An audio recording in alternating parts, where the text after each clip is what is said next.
मित्रों,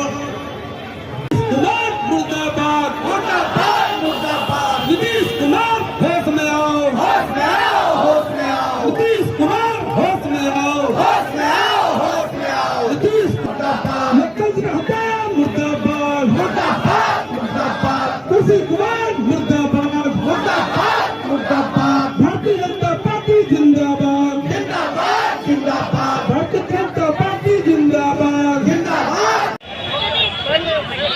हमारा तो संघर्ष का चोरी दामन का संबंध रहा है।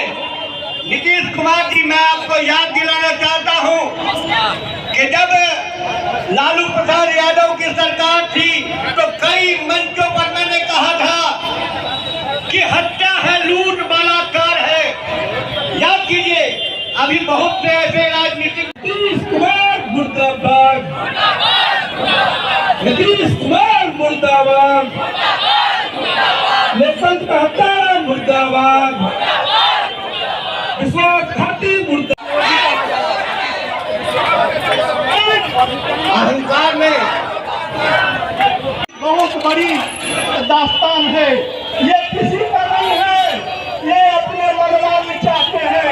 ये चाहते हैं कि हम जितना हो सके मुख्यमंत्री सब लोग खड़े हो बैठ जाए, आग्रह होगा सब लोग बैठ जाए, बैठ जाए।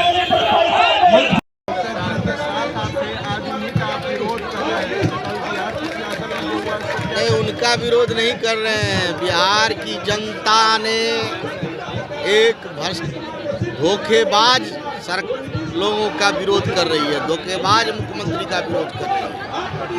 उन्होंने बिहार के जनता का जो जनादेश था 2020 में, उसके साथ धोखा करने का काम किया है। नीतीश कुमार मुर्दाबाद, नीतीश कुमार मुर्दाबाद, लोकतंत्र का हत्यारा मुर्दाबाद, विश्वासघाती कुर्सी कुमार मुर्दाबाद, पलटू राम मुर्दाबाद, जनता पार्टी जिंदाबाद।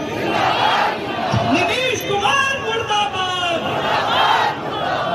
नीतीश कुमार मुर्दाबाद। मित्रों, आज हमारे प्रदेश भारतीय जनता पार्टी जिंदाबाद। कर बात हो रही है। मित्रों, मैं आपको बताना चाहूंगा कि उनके नजदीकी लोगों ने कई बार प्रयास किया कि उनको उपराष्ट्रपति का उम्मीदवार घोषित कर दिया जाए। उनके लोग आए, हमारे नेताओं से मिले और कहा कि नीतीश जी को उपराष्ट्रपति बना दीजिए, बिहार में आप सरकार चलाइएगा आप लोग। लेकिन जब बीजेपी का अपना मोह में, तो हम किसी दूसरे को क्यों उपराष्ट्रपति बनाते? तो पता नहीं, मुझे शायद यह भी कोई कारण हो सकता है। इतनी बड़ी संख्या में सीटों को जीतने में उनको सफलता मिली, तो मैं इनको याद कराना चाहूंगा, आज या कल मंत्रिपरिषद के गठन के बाद जब कैबिनेट की पहली बैठक होती है, तो आपका वायदा था, हर भाषण में आप जोर जोर से कहते थे कि कैबिनेट की पहली बैठक में और पहला हस्ताक्षर होगा कि बिहार के 10 लाख लोगों को रोजगार दिया जाएगा। सरकारी नौकरी, रोजगार यानी प्राइवेट सेक्टर में नहीं, सरकारी नौकरी दी जाएगी। इसलिए मैं क्या आपको स्मरण कराना चाहूँगा, और हम रोज रोज आपको स्मरण कराते रहेंगे कि आपका 10 लाख नौकरियों का वायदा था, आप उस वायदे को पूरा कीजिए। और मित्रों ने एक और वायदा किया था कि किसानों का कर्ज माफ करेंगे। तो बिहार का किसान आपसे जानना चाहता है कि आप किसानों का कर्ज कितने दिनों में माफ करेंगे। और साथ ही साथ आपने कहा,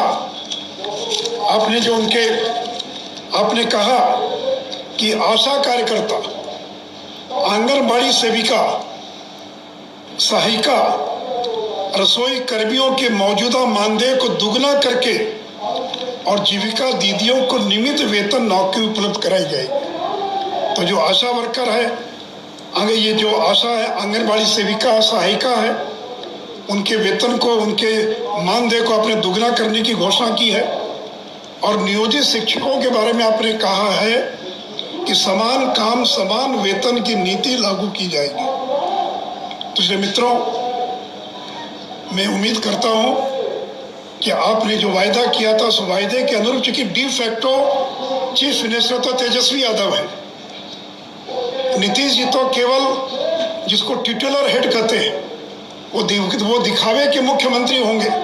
उनकी संख्या 80 है, आपकी संख्या 45-46 है। और लालू यादव के काम करने का तरीका क्या है सब लोग जानते हैं। तो दिखावे के मुख्यमंत्री रहेंगे नीतीश कुमार और असली मुख्यमंत्री होगा तेजस्वी प्रसाद यादव। तो मित्रों, केवल कि मैं जो उन्होंने वायदा किया था उस वायदे को याद कराते हुए और अंत में केवल कि बीजेपी ने कोई कसर नहीं छोड़ रखी थी कि अगर कोई शिकायत है तो हम आपकी शिकायत दूर करने के लिए तैयार हैं। 2 बार धर्मेंद्र प्रधान आए, उन्होंने कोई शिकायत नहीं की, नहीं सब ठीक चल रहा, कोई दिक्कत नहीं है। दूसरी बात आपने कहा सुशील मोदी जी उपराष्ट्रपति।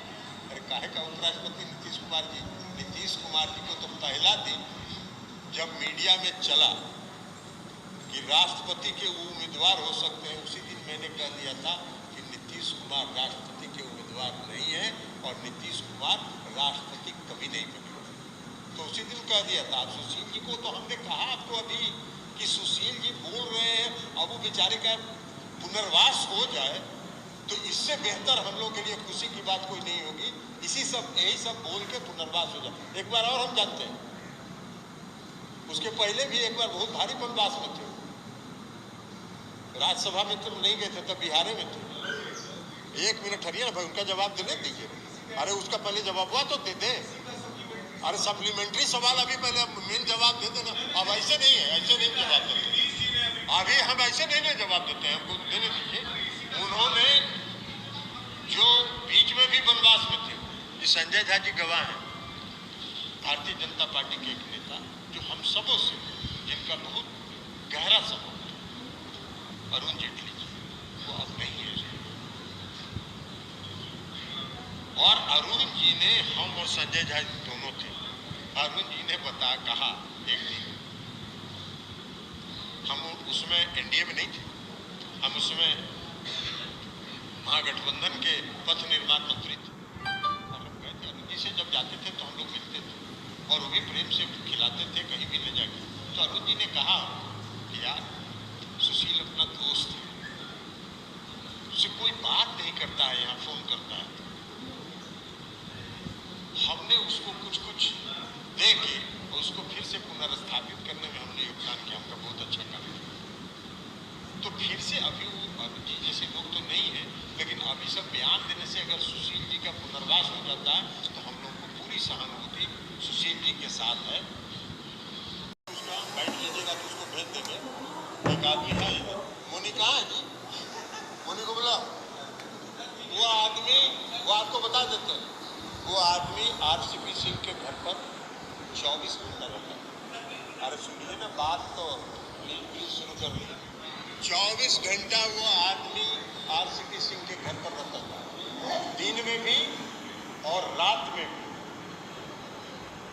और वो जब उनका पूरा षड्यंत्र समझा तो वहां से भाग के यहाँ चला, कहा कि बाप रे बाप। उसके पिताजी जब नीतीश कुमार जी बाहर से लोकसभा का चुनाव लड़ते थे तो उसके पिताजी नीतीश कुमार जी के कार्यकर्ता होते थे, उनके समर्थक थे।